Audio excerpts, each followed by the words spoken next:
บ้านเขาเจ้ามาลืมพินน้องไรลืมถิ่นดินแดนเขตแคว้นไต้เฮา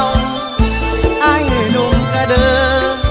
เสียเจอเมื่อเจ้าเฮหันผู้สาวหัวพันสั่งลืมกันได้นอสาวสัญญากันไว้ว่าที่มาเดือนเก่านี่มันหน้านาบ่เห็นเท่าเต่าคืนมาเสียงเว้าเนื้อเนื้อเฝ้ากระเด้อเอ็ดหูบ่ยินสั่งลื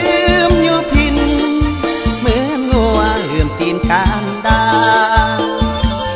ลืมหน่อไม้คมจำแจวป่าบังบ้านนาคงลืมว่าแกงหน่อจ้าปิ้งปลาตกเสือมาแคนหอคืน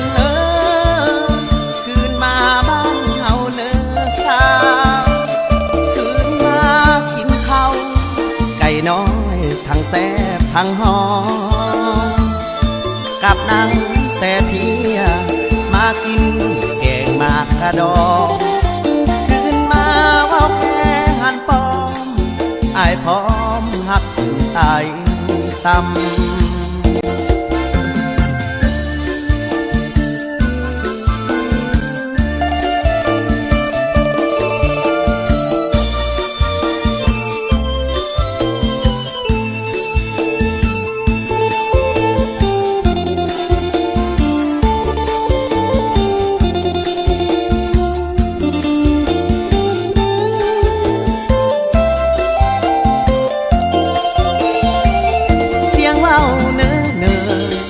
เฝ้ากระเด้อเอ็ดหู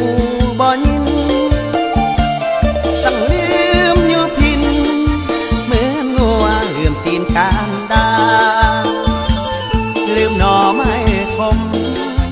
จำแจวป่าบังบ้านนาคงลืมว่าแกงหน่อจ้าปิ้งปลาตกเสือมาแคนหอ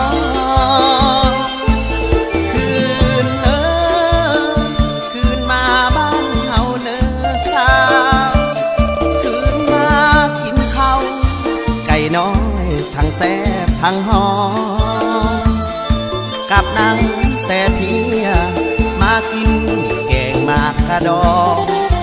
คืนมาว่าแค่หันปอมไอ้พร้อมหักตายซ้ำ